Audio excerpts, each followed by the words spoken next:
Okay, so today we're going to be talking about working in the round, and the first thing I want to show you is how to join your stitches in the round.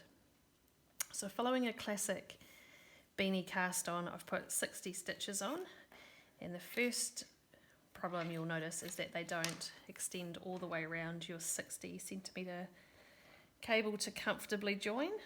So one of the things that I recommend is actually knitting that first row flat, because it opens up your cast on row. So I'm just going to work through that now and pop the video on pause.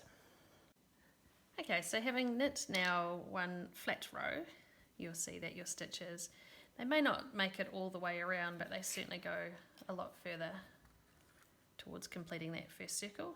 Fear not, as we continue on, this will open up. So the first connecting in the round, it is really vital that when the stitches are not twisted. So that means all of these stitches have to be following the same angle. So twisted would be like that, literally a twist.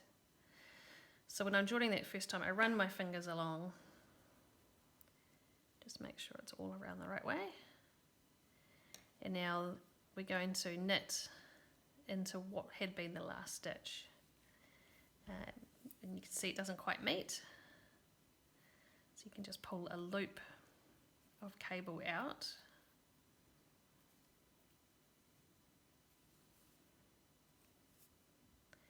And now we've made a perfect little circle. All the stitches are around the right way.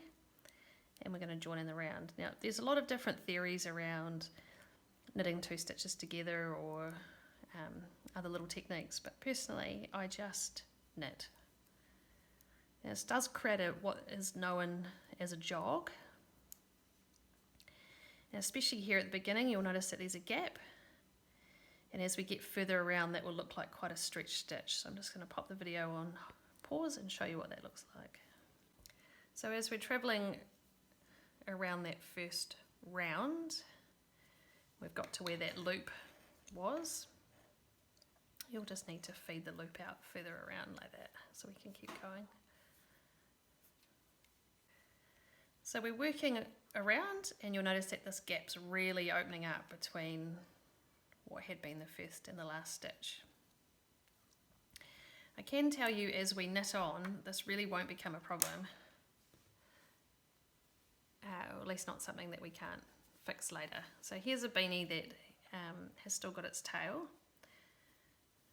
and this is that stretched out first and last stitch. So what I'll do with my darning needle when I get rid of this tail is I'll actually stitch across here and tidy that up. So fear not, as we work on, it will be fine. So I'm going to knit a couple of rounds and I'm going to show you what that looks like. Just pop the video on pause.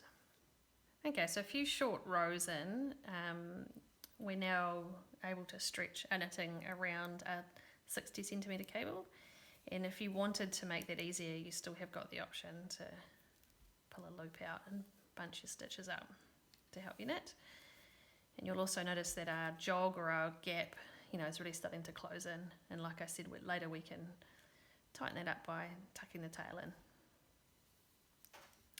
So that is how we knit in the round and how we join in the round and work through our problems of the jog, the join, and stretching our stitches.